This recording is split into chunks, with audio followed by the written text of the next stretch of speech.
اخويا وحبيبي واخويا الاكبر الحاج الاستاذ محمد سراج. كنا زمان نروح له البيت انا واصحابي. طبعا بنتعلم منه الاخلاق الاول، نتعلم منه ازاي الادب والاحترام وازاي تخش البيوت وازاي تعامل الناس، تعاملهم معامله كويسه، تعاملهم معامله كده يعني اللي يغلط فيه ما تغلطش فيه. اتعلمنا منه الذوق الاول، اتعلمنا منه ازاي نكلم الكبير بلد. فطبعا كان ليا اصحاب زي مثلا طارق مرسي. طبعا طارق مرسي ده يعني كان عالم برضه من اعلام ايه، خبره، وكان اللي بيساعده في الحاجات دي استاذ محمد. اياميها كان طبعا اي حد كان بيرجع له لو في نص الليل كان بيقوم له. طبعا يعني خدوا منه حاجات واستفادوا، ولغايه دلوقتي هم فاتحين بيوتهم على حس الراجل بالك. جينا مثلا لمحمد لعبد السلام، اخويا وحبيبي عبد السلام الساهر. ده كان عالم من اعلام، مش هقول لك من الانواع كلها. طبعا اتعلم على يد الاستاذ محمد سراج، وكان بيروح لمؤاخذة حتى لو نايم كان بيقوم لاي حد صغير وكبير. فتعلم منه اللي هو اصلا ما تعلموش او النقص عنده كان هو بيكمله. ان كان اتعلم نص كان هو بيكمله النص التاني عشان يقدر يعني يفتح بيت او يعني يقبلوه مستقبل. فهو الله اكبر يعني ايه بصراحه، يعني كان ونعمه تربيه ونعمه الاخلاق، وطالب بيت كرم وبيت اصول، بيت اصول سراج. ونيجي برضو للحاج خالد خلاف. الحاج خالد خلاف عالم من اعلام النقاشه، وطبعا خد خبره من الحاج الاستاذ محمد سراج. وطبعا اللي سافر هنا وهنا او سافر الدول العربيه او سافر اي واحد اتعلم منه، سافر وفتح بيت وعمل شغل. يعني الاستاذ محمد لغايه التواضع بتاعه لغايه دلوقتي، هو الاستاذ محمد هو ما اتغيرش. فحتى لو حد جه لغايه يعني شوف هو في السن ده، ولو حد جه برضه هيعلمه ويخططه وهيرسمه الطريق بتاعه. هو اصلا خدوم، يعني اصلا هو خدوم للكل.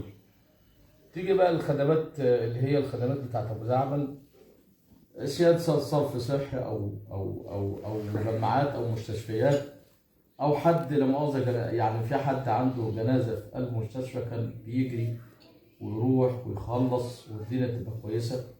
يعني ما تعبش حد، اي حد كان يروح يخدمه. صيانه فاتوره او اي حاجه، في مشكله في كهرباء، في مشكله في زراعه، في مشكله في سفر، في مشكله في قلب المستشفى، في واحد عاوز علاج. طبعا الحاجات دي كلها كان هو اللي بيجري بيها وهو اللي بيخلصها لناس معينه يعني البلد. شال من اول الوضع بتاع المجال لغايه اخر واحد وانت طالع. ما كانش بيفضل حد على الفضل، كل واحد بيعامله معامله، فهو اخوه الصغير او اخوه الكبير بالك.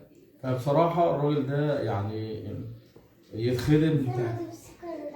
وطبعا كان في مشكله زمان، طبعا كان في مشكله طبعا بين يعني حلها كان صعب، وحلها في المركز. وكان في عمل نقطه كده، كام نقطه حلوين للناس اللي هم يعني لما تيجي حد يكون عامل حاجه ما تاخدش امه، خد لا مؤاخذه بالنسبه للمركز يعني خد امه خد اخوه كده يعني. فكان بينصح الناس نصيحه اللي هو يعني كان بيخلي الناس ما تغلطش وما تكررش الغلط، يعني ما تكررش الغلط. تيجي للسيره بقى بتاعته، السيره ذات نفسها بتاعت محمد طيب، اخلاق بتاع ربنا. الناس كلها هنا بتحبه في ابو زعبل وبره ابو زعبل، في اي حته هو بيشرف في اي حته. ليه؟ اخلاقه سابقاه وسمعته سابقاه. بالنسبه للكلام اللي انا بقوله ده مش بقول كده، هو الراجل اصلا هو كده، هو سيرته في ابو زعبل وبره ابو زعبل. وطبعا خدوم لدرجه اللي هو موسكو يعني ما بيخدمش ابو زعبل بس، اي حد كان يعني بالنسبه للسيره بتاعته هو كان اصلا ابن اصول، طالع من بيت اصول اللي هي بيت سراج، بيت آل سراج.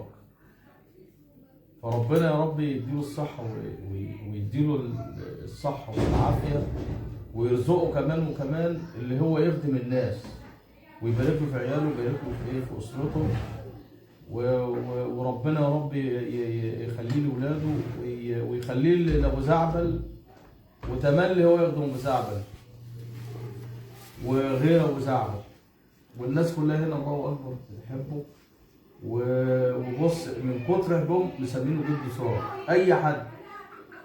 ليه؟ لان الكبير والصغار هنا في ابو زعبل مفيش، ولا هو بينه وبين، ولا عاوز مصلحه من حد، ولا مستنى مصلحه من حد. هو من ساعه ما طلع، من ساعه ما شفته لغايه دلوقتي هو الاستاذ محمد سراج، ما اتغيرش طبعا ولا اي حاجه، ولا في غرور ولا في اي حاجه.